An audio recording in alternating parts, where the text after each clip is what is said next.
This is directly from Roger Ebert's review of Texas Chainsaw Massacre. Okay. It says, the film is without any apparent purpose, unless the creation of disgust and fright is a purpose. And yet, in its own way, the movie is some kind of weird, off-the-wall achievement. I can't imagine why anyone would ever make a movie like this. And yet, it's well-made, well-acted, and all too effective. 2 stars.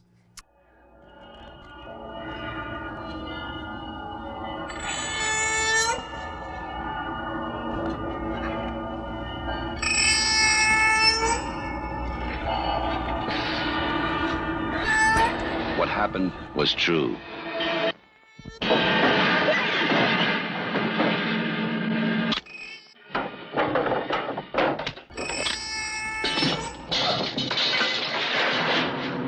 The most bizarre and brutal series of crimes in America.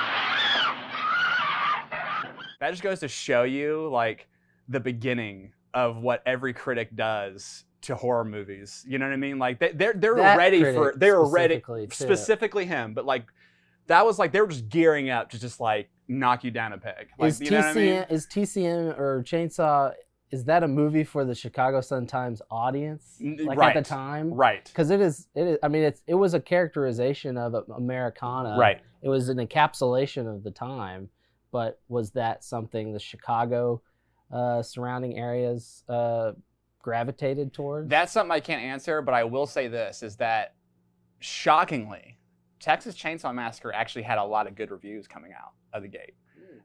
Weirdly enough, because I looked into it, it's trying to be like, okay, this is going to be like, they're going to rip this movie apart, you know? But really, that was the most scathing review. Not scathing, but that was like the most negative review from a very popular critic back then. But most people actually seem to enjoy it, which I think is kind of interesting. But, you know, it's probably a testament to why that movie's so good. You know what I mean? Mm-hmm. And what did you enjoy about it most? Well, you could pick one. Oh, okay, so I picked it for many reasons. One, we're in Texas, a little more homegrown, right? We talked about that, and it's like a little more near and dear to our hearts. Although we probably drive by shooting locations, you know, all the time. So like that alone, I think, was like why we should have picked this, you know. But, you know, I love it because it shows. I'm a big fan of gore. Love gore. I love when effects are done well. But to me, there's something special about movies that is the implication of violence and gore as opposed to just seeing it right out. Yeah, because there's not even like. No, dude. Like the most blood you see is the finger cut. Yeah. Really. I think only one person gets hit with the chainsaw. Either. Yeah, and it's Franklin. Yeah, and there's some blood, but like it's not crazy. Like it's not what you're about to see for years to come, you know? But, you know, and Franklin's death was a huge cultural deal too. Like that was when movies like All Bets Are Off. Yes. They can hit the disabled person. Yes. No one's safe. Yeah, that was the real like watermark. Yes. that film like immediately like kicked in the nuts. And something that I think that no one talks about enough about this movie is actually the lack of music and they lean into sound design, you know? From the opening title, you know? I'll never forget this. Oh, go ahead. Go ahead. Yeah. I'm cutting you off. No, you're good. You're good. So literally, because that's like the power of that movie is like the opening image, the opening titles that come up first, right? And then you hear that classic sound. Yeah. You know, Nightmare Fuel. You know, amazing shit. Yeah. And that narration's great. It has a very documentary feel from the start. Start. It's raw. That 16mm look, everything about the mysterious, just seeing images and then fading. It's just like glimpses into this horror. Yeah. Yes. You know, it's a taste. It's almost like you're watching the teaser for the film before the film. That's exactly starts. it. Or like the opening to Seven. You're getting just little glimpses and extreme close-ups. And no one was leaving that theater as soon as that title came on. Right. Like no one was getting up. You know what I mean? Everybody was like, "Oh shit!" But Now, as strong as that is, my favorite part is that opening image of that corpse on the tombstone. And that was one of the last things they shot? Yeah. But it's amazing. And you can tell it's one of the last things they shot because they probably shot at the same time they did the last shot of the fucking movie where he's, slinging the chainsaw around. And filters and everything. It Yeah. looks very orange. Yes. But that is a very pretty image, despite how disgusting it is. Yeah, you know what I mean? Yeah. It's shot on the distortion of that wide angle Yes. lens, making it all in your face. Yes. It's very visceral and scary. But real quick, going back to that title for a second, I think that also kind of set the standard for a lot of movies that were going to start saying based on a true story. Because this obviously was not a true story, not even close. The only thing that was even remotely influenced by it was the Ed Gein murders and stuff like that. But even then, it's a far stretch. Like it's like, oh yeah, he skinned people and made them out of lampshades. The realistic aspect of the movie, I think, comes from the kind of hippie generation and the the decline of these flyover states, losing their minds, not minds with a D, but losing their workplaces, their factories, and the decline of these in-between towns, in-between major cities that we're still seeing to this day, and what that kind of economic impact has on these people, and what lengths they have to go to survive in that area. Because you got to look at all the locations here. You got crumbling mansion. You got broken down gas station. You got bone dry, deserted wasteland. Yeah. And you're just seeing decay. And they weren't cliches yet. No, when this movie was out. It was like, this was kind of a lot of people's first take on, if you were the type of person to, like, for instance, like we started talking about, if you were raised in Chicago and you never left your area, borough, whatever they call it in Chicago, you might not have driven and seen these wide open spaces and had this kind of unsettling fear of, I better get gas before I get stuck and have to deal with these people. And this movie came out in 1974, so they haven't even hit the gas stuff yet, but we're getting there. Like, it's right about to happen because, you're right. I mean, socially and economically, it was just in the toilet. You know what I mean? So that movie, I think Texas Chainsaw definitely represents that. That's that realistic side of it. Yes. Yeah. Now, you wonder, sometimes, this is what I think is interesting, though. Sometimes you wonder, was it intentional at the time, or was it just a reflection of what they wanted to make because of what they were seeing? You know what I mean? So it's like, that's what I think is interesting, and that's probably a question that's probably left for, Tobe Hooper and everybody. Tobe Hooper was a professor. That's right. Something. I don't know what do you know what he taught? I don't know. You might know, yeah. I don't know, no. Other than the University of Texas connection, I'm not sure. I hope it's something like I hope it's something like very like boring though. Like he's like algebra. Yeah. And he had made like a doc. And then he made like 2 features. Yeah, he made that film Eggs, right? Yes. And they're both kind of like, they're both out there. Yeah. And like avant-garde. And he kind of like cut his teeth and figured out, oh, I think I might like this more kind of realistic doc style. And then going into Texas Chainsaw, they just like ran with it. Yes. And like that new movie X, have you seen that one? I love it. Yeah, very cool. But that's like how they were filming is more of a porno movie, or they were filming more of a porno movie. But that kind of throw the 16 mil on your shoulder. Just put on your back and let's go. And run and gun. Let's just get lights coming through the windows. Yep. And let's maybe a few dolly shots just to kind of like slow our pace. Right. But once we're there, we're running and gunning. Yes. And it's a visceral type of filmmaking. Yeah, it's that newsreel feeling. Even like you mentioned the title. Yeah. Like the title, The Texas Chainsaw Massacre, almost feels like something you'd see on CNN the Star now. Telegram. Which, by the way, y'all know what the original title was, right? I forgot what was. I believe at least when they were on set, I believe it was Hedgies. Oh God. Okay. So whoever stepped in was like, yeah. Kudos to that person. Yeah. But that newsreel filled everything. Daniel Pearl, 16 millimeter, and I wonder, the footage coming back from Vietnam. Thank you. I couldn't think of his name. That newsreel footage coming back from Vietnam. It's almost like we're seeing a version of America, the sort of decline of things, but through the lens of what people were seeing on their news stations, when just they were violence getting that and just coming back. Yes. Yeah. So on top of domestic stuff, you had the foreign stuff going on too overseas, where it's just like you're just seeing nothing but violence. And we hadn't got to the serial killer time yet. Like no, that's late 70s. Yeah. Yeah. So it was like right before that where certain serial killers were starting to make a name for themselves. Zodiac Killer. Right. But nothing like the... Well, we had Ed Gein, obviously. That's right. Yeah, that's right. Which, of course, Psycho was 1960. Of course. Nothing compared to like getting into the late 70s and early 80s. But something I thought was interesting that I kind of didn't think about until like on the way over here is I was like, okay, what movies prior to Texas Chainsaw that kind of had that kind of gravity, you know what I mean? And they could have used as reference. Yeah, but like not even reference, just like something to kind of like jump off, But like the two movies that came to mind, and they're very different movies, and they came out the same year, and that's The Exorcist and Last House on the Left. Like those are the only two movies I can think of that had that much like pull in the early 70s for horror. Like, you know what I mean? Like, and for completely different reasons. You had Exorcist, I mean, enough said, right? Yeah. Last House on the Left is a grindhouse, very sleazy movie, but like they did, for lack of a better word, like they did the job right. You know what I mean? They did a good job. And I'll say right now, I'm not a fan of that movie, but like I understand, like I can look at something and go, I appreciate what they're trying to go for, but I don't like I like what that movie ended up doing with the fucking chainsaw fight in the living room. And that's the best part, right? Yeah, the deranged stuff is really interesting, and I'm not against rape revenge movies. I'm not against any of that stuff. I enjoy watching these hard to swallow horse pills of a movie, but that one in particular is sort of mean-spirited. It is. And I love Wes Craven, don't get me wrong, but that one seemed like we were watching him cut his teeth all the way. And usually you don't see that from a lot of filmmakers. They don't have a job after that if they release something like that poor quality.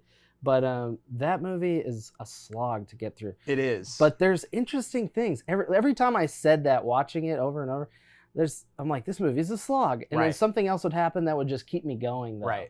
And so, like, you can't totally just shut it down and be like, of course this is not. a piece of shit. I'm never going to watch this. It makes me sick. But at the same time, like, I don't know if it needs to be like this cultural touchstone. No, of course make not. It out to be. But I do think it was somewhat important to maybe get there. Wes Craven's like, stepping stone for sure.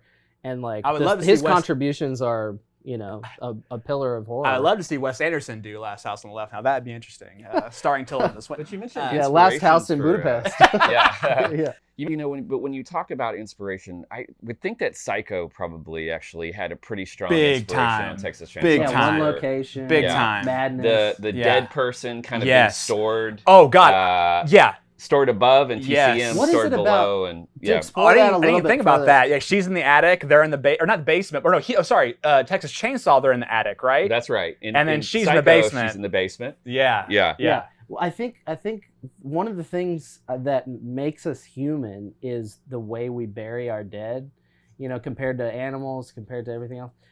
And so when you have something that doesn't fit into society's normal way of burial, you immediately, it's an audience like handout. Here you go. We're fucked up. Yeah. We don't understand how society works on a baseline. Right. And so there's all these little cues and clues that Tobe Hooper and the screenwriter give you that lay this foundation, just getting into that space, and looking around and seeing how they decorated the place. Yes. We can talk about the set design. Oh God, that's a whole other thing. But you can smell that place. Okay. And like on top of that, but the behind the scenes like about how it smelled and everything. Oh, the is rotten hilarious. meat. Yeah, like the vet meat, and then Gunnar Hansen like not wearing the same shirt for 40 days. Every motherfucker day. Stunk like a motherfucker. They said that when they would sit at craft services, like no one would sit next to him. They're like, ugh. But like he was devoted. But no, okay. So jumping off your point though about like just like smelling the image that you're seeing. So now this is one of the very few movies. I think I've talked about this too before, and it's probably gonna be a reoccurring thing that I talk about, and eventually it'll be very annoying. But anyways. It's very rare for me to find movies or watch movies that actually feel the environment. And Texas Chainsaw might be number one. Like, it feels hot when I watch it. Right. Maybe it's because I'm from Texas and I can like, you know what that house feels like. Yeah. Dude, I mean, like, as soon as they're walking up to the place, I'm already going like, whew. Like, I'm like, God, I could go for some tea right now. And the sound design right at that moment, because they're running off of a generator. A Jenny, yeah. And it's loud. Yes. Right. And we all know what that's like. Yes. You can't even talk next to those things. And they just got it just far enough away from the house to where the hoses like probably stretch so they could have some peace and quiet. But you just know they never live in peace and quiet because that's their access to electricity is gas. But going off of that heat, though, what I also think is really interesting. Now, I don't think a lot of horror movies do this, even still to this day, but they really rely on daytime shots in this movie. Now, it's probably because of budget, but it works. Like, it really works. It's very effective. When you can make someone, if you can make someone scary and make tension when the sun's out, you know what I mean? Like, that's tough to do. Well, that house is like a Venus flytrap. Yeah, right. You know, they don't want to do a lot outside. No, but they're forced to eventually. You know, right? Yes. But you know, and as they should. You know, these one location movies that I understand working in the industry that is a major draw for a financier, what have you. But these one location movies always suffer from the same thing. They don't go beyond their backyard generally. Yes. And this one goes into the woods. Yep. They have at least a gas station. They have like one other spot just to like build the world a little bit. Yep. And then the movie starts in a van. Mm-hmm. It starts as like almost a road trip movie. Yep. So it's like much more, it's not grand, but it's just big enough. No, but you're right. For the shoestring budget they were on, they really got a lot out of it. It cost a thing to be on the road for a day. No. You know, and get all those van shots. And they were smart in where they chose to shoot. Like, they were shooting in places that had nobody driving through, no one, like, but y'all shooting a movie? You know, like, they didn't have any of that. Right. And that world building, that tiny bit of world building, set up this house as this Venus flytrap that once they got too close, you know, and that door slams and it's like game over at that point. Yeah. The way they use the elements in the film, like you're mentioning, Big the heat time. From the beginning when they're in the van and they're talking about how hot it is. Then, you know, they go into the old house, the family house. Yeah. The spiders are all in there. Yeah, that's before they even get to the Sawyer house, right? Yeah. Yeah. And the girls are in short shorts and flip-flops. And obviously, we have the guy in the wheelchair. So it's Franklin, like everybody's kind of exposed to everything. And then when we get to night and they're running through like the thorny bushes and everything, like they're just so wide open to everything. So it's like even just their physical bodies, it seems like they're just under attack. Yeah. Just from the beginning. Yeah, you from know? the get-go. Franklin, he's totally screwed in this scenario. And rightly so, he's killed off. Yeah. Right. You know. But he's one of the last ones, though. He's one of the last ones because he had to hang back. That's right. Because of the elements. They parked too far away from the house. Yeah. Okay, so when I was younger and I first watched Texas Chainsaw Massacre, I could not stand Franklin.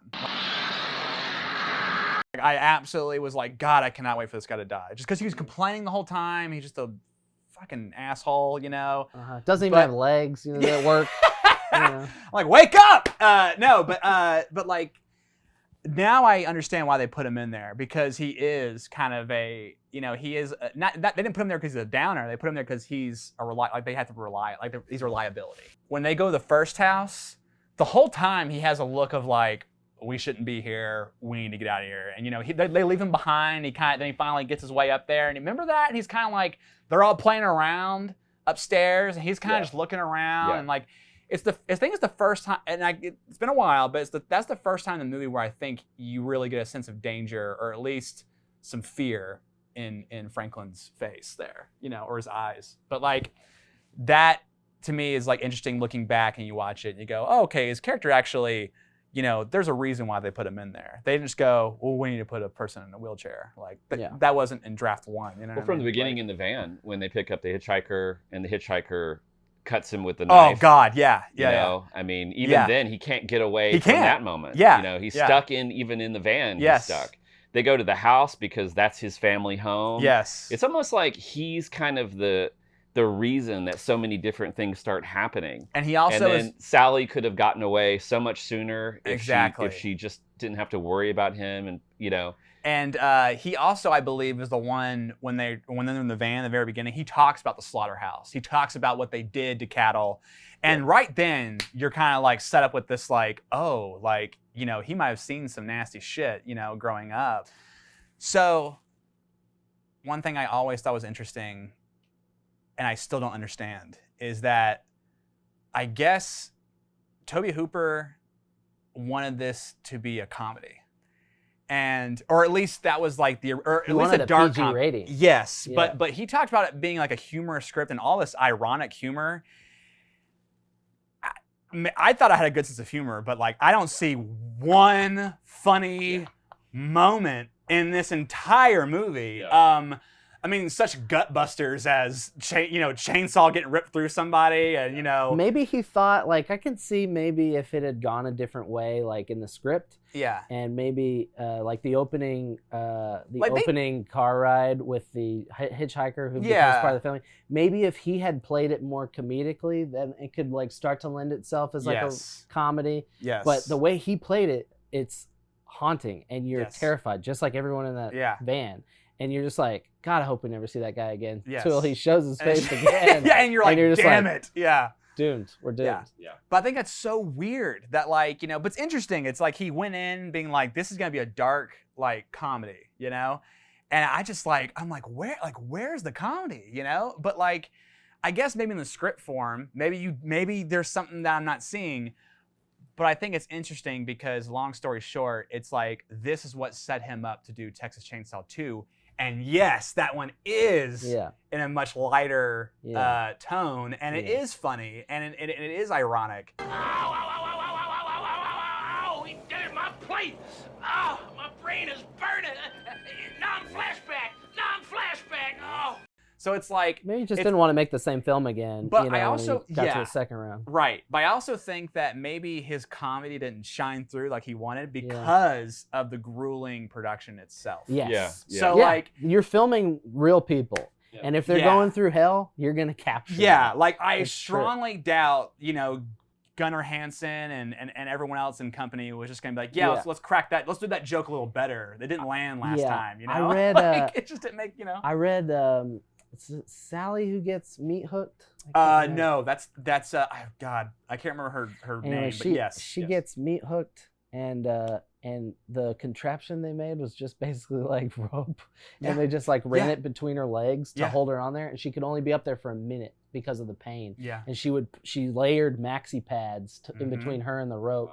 Just to like reduce the amount of pain. So like that was the kind of stuff that they were enduring, and just the heat. Yes. The heat alone will just cook your brain, and no one can just even sit in one place for a normal take takes. No, of course not. It's brutal. And then there's not even an escape back then. They didn't have honey wagons. No. They have like trailers to escape. They didn't have a trailer. They didn't have a trailer to go to. They could go out in the fucking shade. That's all they had, like out under a tree. Yeah. That's all they had to look forward to. They didn't have home base as far as I know. Like, you know what I mean? They didn't have like somewhere. That was a brutal. That might as well be in the freaking the jungle, Afghanistan. Yes. Yeah. You might as well just be in a war zone. Yes. Like exactly. Filming. It's horrible. And it probably felt like that. And it was. Yeah. And now it's the Domain in North Austin. But But back then it was treacherous, right? Or they're shooting Topgolf right now. Exactly. But you wonder if they even had ice on set. The way as remote as they were, as hot, low and budget. low budget that as generator that we saw on camera was for production. Yes. Yes. And that was the lights. Right. Yeah. But in particular, that scene at the very end with the grandpa and the hammer, and that's the only thing I can think of that might be funny. Maybe is when they put the hammer in his hand and he's like that shit's like good, funny. But like it's not like it's like it's David Lynch funny. Yeah. It's absurd. It's absurd. Yeah. Sure. But it's so twisted. You're like coming back around. It's like it's the only thing I can do is laugh in this scenario. And because you don't know if he's alive or dead until he starts sucking on her finger. Which to me by far is the and that's actually the older brother. Yes, that's right. That's right. Yeah, I learned that the other day. I was like, what? Yeah. Okay, yeah, they put a cast on or whatever. But like that scene right there is the freakiest one for me. Still, when I watch him suck her finger, the blood on her finger, that freaks me out still. And it's like there's barely any blood. That still freaks me out. It's just sort of so sexual gross. In a weird kind of way. And... But that scene, that whole scene right there, I think that was like the pinnacle of like grueling experience on that film because, as you know, it's like they had to put so much light in there because that's the nighttime scene. Yeah, they're baking. And they're baking. It's and 100 degrees outside. Honestly, in Texas, and there's real it just food. gets hotter throughout the day. So like at like 6 o'clock in the summer, or excuse me, at 8 o'clock in the summer when the sun's going down. It's the hottest part of the day almost. Yeah. People think it gets the hottest part at like 4 and then like the sun sets.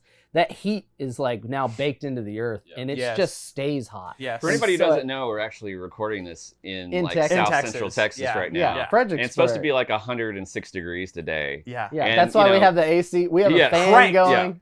We don't care about the audio. Yeah. So 6 or 7 p.m. tonight. Yeah, it's still going to be like bright, sunny outside. And it's going to be burning up outside, you know? Yeah, and then those guys, because the light was down, then they had to bring their own lights in, and they were tungsten, and those tungsten lamps, they use 90% of their energy is lost on heat, and the 10% is for the light. Actually emitted out of it. So those things are giant heaters and they're everywhere. And in order to light a whole scene and make it look like it's not lit, it takes a lot of lights back then because they were all hard lights. And so it just baked them. Yeah. There was no escape. And they said, and this is something that's going to be repeated probably throughout this podcast, is when they were done shooting Sally, they said they took her costume off. They said it was like rock hard. Like it was just like from the fake blood. Solid. Yeah. Now, you know, that's gonna happen, you know, but in the heat that many days, I'm willing to bet they didn't have any costume changes. Like, you know, I don't think they had any doubles. Yeah, Gunner wore it 40 days in a row. Yeah, I mean, maybe I'm wrong, but I'm assuming. But the last thing I want to bring up about this movie before we move on. Then good. One last thing about the heat is they used a lot of real meat. Yes, so it rotted. It rotted on the table. Yes. So you can just smell rotting meat. Ugh. In addition to being in the hottest place on earth, rotting meat. That is like a ground zero mental illness. Where mental illness is like birth. That's where it's birth. Yeah, your brain is cooking, and that's what's going in. Is like, the fact that Tobe Hooper has one shot that connects. Is amazing. It's a miracle. Let alone the fact that his 23. actors gave him what he needed, even though it probably wasn't what he wanted, the fact that they gave him anything is amazing. Yes. Like the whole movie, that it even works is a miracle. Like most movies that they even work is a miracle. But that movie especially was under so much pressure that nobody even thinks about. Oh my God. You feel that this is the one movie where you almost, like we've talked about before, the legends of it being made and what they went through. This is a movie where when you watch it, it's almost like you feel the making, like because we're filmmakers, so when I watch that film, it almost feels like the arc of being on a film set. Yes. Especially a low budget one, where you're fighting to get something done, and as the days go on and you get to the end, you're just it's just so grueling that you don't even know where you are at the end of it. No, anything. You almost sense that as you go from the beginning to the end. And then when she's driving in the back of the truck, she's laughing out of glee. Yes. It's like her getting away from the set. I feel like I've been there at the end of a shoot. You know? Yeah, when you say that's a wrap, that's me. I'm just like smiling and like... You're just dazed. Yeah. Or I'm Leatherface spinning a chainsaw around. He's fucking stoked it's over. Right. She's stoked it's over. Okay. Last thing we're going to talk about. Leatherface. Well, yeah. How do you not talk about Leatherface? This is the Kind start. of an important detail. This is the start. I mean, think about it. Before him, Psycho, you had Psycho, but, you know, he wore a wardrobe. He didn't wear a mask, you know. What other movies prior to Texas Chainsaw were they wearing masks and hacking up people? And maybe I'm wrong. I'm sure there's probably plenty, but I just can't, right now, I can't think of any. Again, this is where the inspiration of Psycho, I think, comes in so strongly. Yeah. Because you had a wardrobe. He changed. It wasn't her wardrobe. skin. Yes. Yeah. But that's close. That's very close. The idea and the vibe of it, and again, the Ed Gein inspiration. Yeah, absolutely. Because Ed Gein was wearing skin. Had a couple skin masks, or at least one. And I will say this: out of a lot of the future slashers that we're going to talk about, Leatherface to me feels still the most real. because it's like that guy could exist. It really is a testament to what Gunnar brought to that character. And like I know that he researched mental illness and Down syndrome. He visited hospitals and stuff. Yeah, I know that he like based that character around mental illness that he like attached to. Hooper gave him a lot of freedom apparently. And you could tell. Like you could tell that there was a really long leash on him, and that he could really do whatever he wanted. And his movements, the way he moves his body, he doesn't always have like a ton of real estate to move around in either. So he's kind of dictated by his blocking, but at the same time, the way his body's so big and the way he moves is frightening. One scene in particular that I think really is a testament to Gunnar's acting, and that's when he and forgive me if I don't remember the guy's name, but the second guy he kills with the glasses, the one with the floral pattern shirt and everything. When he goes and sees the freezer and she kind of pops out, and then he gets clubbed in the hammer. So brutal clubbing. Brutal. The sound design. Going back to sound design. And just amazing. The way they shot it, it's as simple as can be. Yeah. Camera on the other side of him. Just gong. Power of editing. Oh, and it's just so brutal. It's brutal. But so before I talk about that scene, the first hammer hit though, that to me is the best part of the movie. When the guy starts convulsing on the ground, like that shit used to freak me out. Yeah. Okay, because when you see people get knocked out, you go, "Oh, that can happen. You can convulse," and you hit like a rock. It's just like there is no epic fall. It's like no, you fall down. There is nothing else. Yeah. Do you think that was because Toby was like had that academia side where he might have learned about? Oh yeah, maybe your brain will like continue to live and do things and probably they also wanted to play off. I mean, unfortunately, the thought of when a cow was butchered back then. Yes. When you would hit a cow, they probably do some convulsing too. So they wanted to kind of bring that livestock connection to the human victims as well. And that goes back to Franklin's conversation at the very beginning of the movie. He talks about how you put down a cow. Yeah. Right. And that it directly kind of reflects what happens later on. How Gunnar takes him out. Yeah. Until the chainsaw's introduced. Yes. Then he's like, oh, trees, the other thing I take down. Yeah. Trees and cows. Yeah. Yeah, I have to say one of my favorite things, let me go back to the scene I really like though with Gunnar's acting, because when he does club that guy the second time, the second guy that goes down with the glasses, he has this moment where it's like he freaks out. Like he's like, I didn't expect this guy to show up. It's like a range of emotions within 10 seconds where he's like freaking out and he's like goes to the window and he starts looking out to make sure his brothers aren't there or anything. Like, it's like he's checking the situation and you see like a real life panic in his eyes. And you're kind of like, to me, it's just kind of like, it just goes to show you how good of an actor Gunnar is, because, if you just go, hey, put on a mask and act weird, that's one thing. But he really took it to a level where you're almost sympathetic. Yeah. Because it's like, you're almost like, does he want to do this? Yeah. Or is it something that he was told to do his whole life? Yeah. And I think that's like, but again, they never reveal that, which thank God they never talk about any. It keeps the mystery alive. Yeah. I love that. As soon as you explain it, it's over. Oh, yeah. And what I was saying earlier about Gunnar kind of fumbling around like a pinball in a pinball machine is he is definitely struggling with that mask as an actor. Like there's no doubt about that. He can't see, for sure. He can't see. But that element lends itself to the realistic vibe of this guy, like kind of like falling over he lives in a dump. Yeah. The house is a dump, and that's all these elements add up to this pure terror running around in this house in daylight. Yeah. And the things that they have also it's so effective, that door.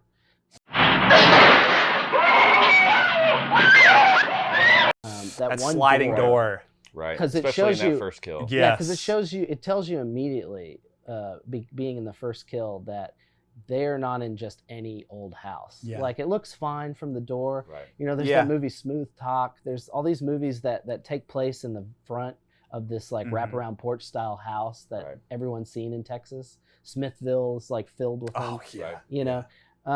There's that classic scene that everyone always has at the front door just because it's so nice to look at. There's a staircase usually right there. They actually have houses that are designed that way so that the front door and the back door, there's a breezeway. So you open up the 2 doors and air just transfers through the house to take the heat out. And so it's like early days of construction, like how they would ventilate. And so if you were coming to this movie in the 70s, having grown up in that house, you would think, oh, there's a back door probably right there. Right. Why don't you just get out? Yeah. But then they immediately kill that with this trap door. Yeah. Immediately say, oh, there's no getting out of this house. Yes. They immediately show you that it's a labyrinth. Yeah. Right. You're in a trap. Terrifying. Yeah. That's basically what they're saying. Yeah. It's over. You're done. That You walk in, you're done. It's that great first scene where he's hit over the head, Leatherface pulls him in, and then slam, and then that droning music comes in underneath, and then Leatherface is afraid of what just happened, who's here, who's out the house. And if you go to the house, for anyone who hasn't been there, the restaurant, it was moved from Austin to Kingsland, Texas, and turned into a restaurant called Grand Central Cafe. And it's actually good. The food's actually very good. They have a great chicken fried steak there. But when you go to where the sliding door was, which the inside of the house is actually pretty still right on what you're seeing. They did add one wall, but where the sliding door is, if you look down, and I was just there the other day, they actually, when they were prepping the house for the movie, they removed trim there so that big door could fit into the wall and kind of slam in there. And that area where they cut out is still there, where they cut out that trim and kind of cut out the wood there. They kind of left that there, the restaurant did. So when you go visit that location, besides getting a great meal, you can check out those little areas there. But that one in particular, you can go see the notch where the door fit in. Those people left a lot of those little things there, so that's a cool thing to check out. And it is kind of cute, like when you go upstairs, they have like the grandpa like sitting there and stuff like that. And there's some cool shots. Like, you know what? Like, you gotta say, like, not to go on a tangent there, but it's like you gotta give them credit, because it's like, if you're opening a restaurant, the last thing you want to do is say Texas Chainsaw was filmed here. You know, it's like, they put the dead bodies in the back. But these people kind of embraced it. They kind of embraced it, but like in a way where like it doesn't scare anybody away. Right. Like you see families there all the time. Like that's kind of hard to do. But anyways, so one thing about Leatherface too that I kind of forgot about too was that he's wearing a mask, but he has kind of like 3 different masks in a way. Like he has like the standard one. Then he has like the beauty one where he has like the makeup. And there's one more, right? And there are 3? There's one that has like deeper set eyes. Yeah. You can't see his eyes. They kind of like fall into shadow. It's a little saggier, you know?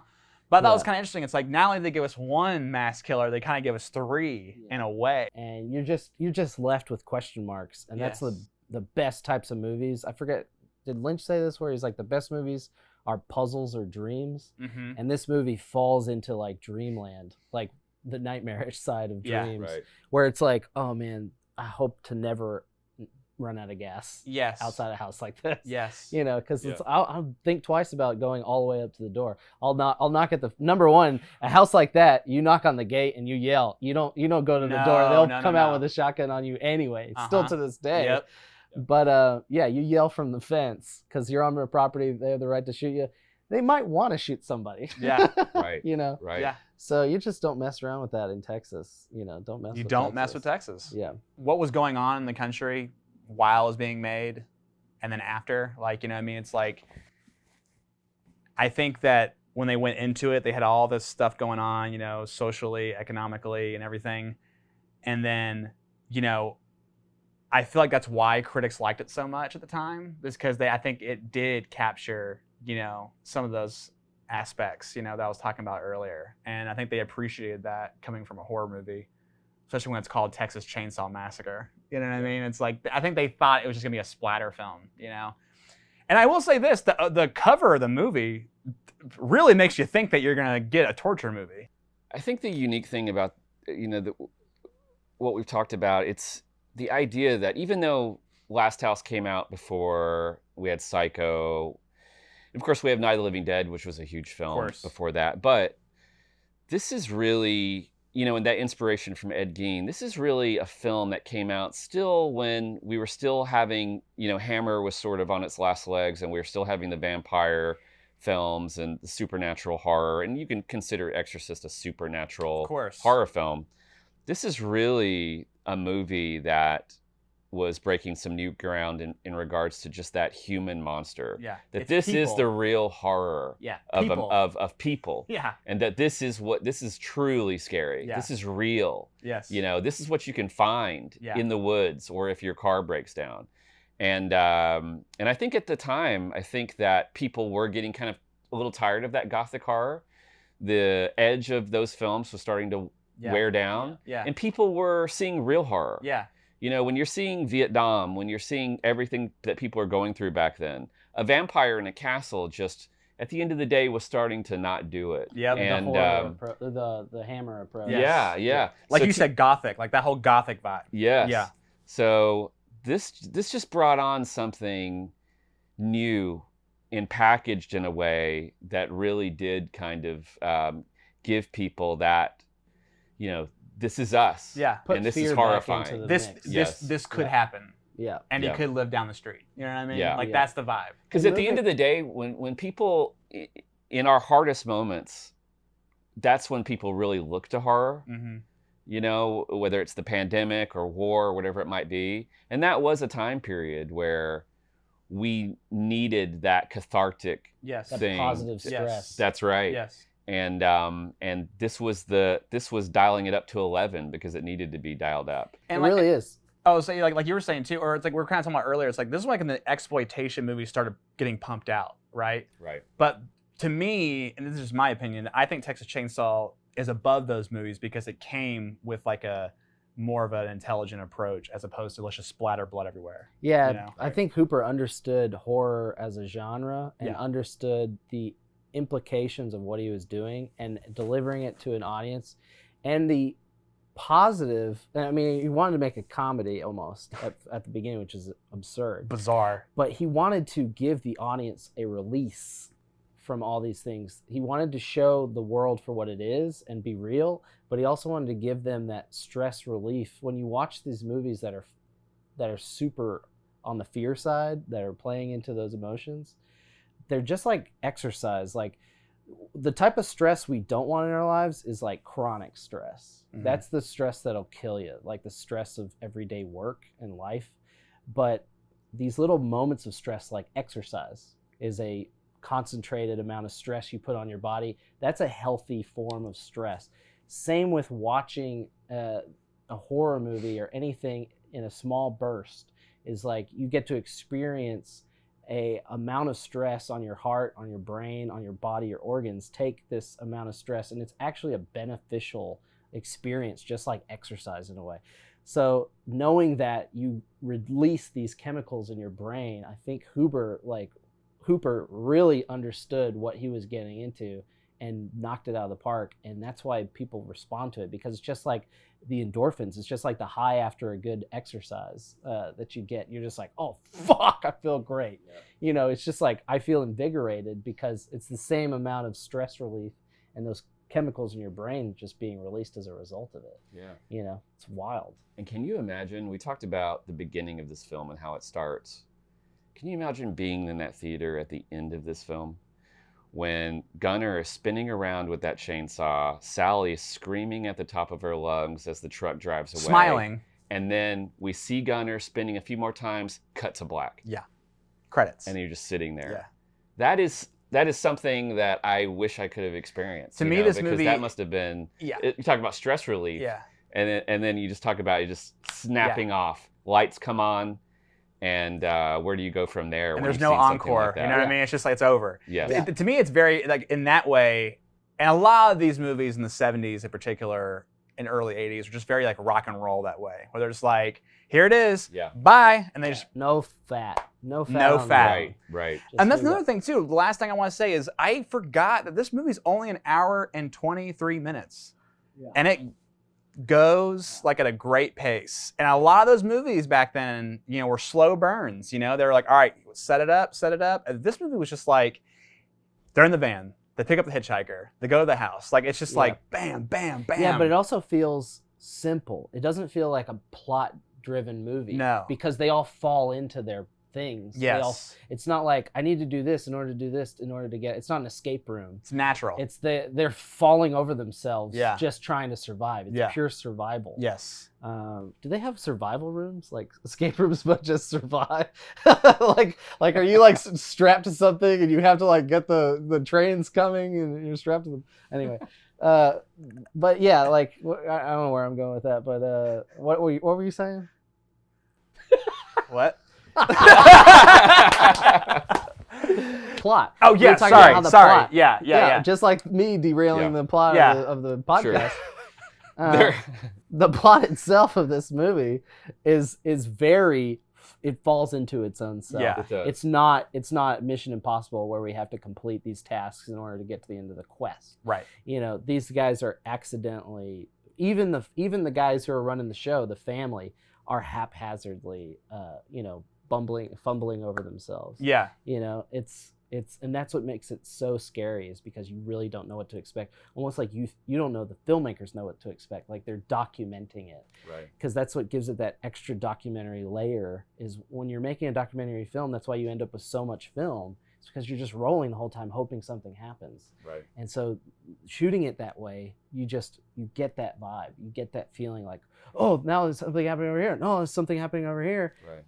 And it's just a masterclass in how to apply documentary filmmaking on a narrative structure and watching the results of that, and it's untouchable. Absolutely. It really is. Yeah. Absolutely. And that's why the legacy is still strong, and they're still trying to recapture. It hasn't aged know. a day. No. You could watch it tomorrow, and it'll be like a brand new movie. Yeah. That's intense. And 16 millimeter too. Yeah. Looks beautiful. Never has lost its power. No. Biggest argument to shoot on 16, if fear is what you're going after in realism, a documentary vibe. Right. Biggest argument to shoot on 16. Just play that movie for anybody who's like, I don't know, 16 mils is real grainy, you know. Right. But it works so well. Yeah. And like for that movie, for being beautiful. At the time, I was just gonna say, movie, it's too. like it looks pretty. Like despite it being gritty, The and colors, gross. it's Technicolor just dream. Yes. And that's what adds to that dream layer too. Yeah.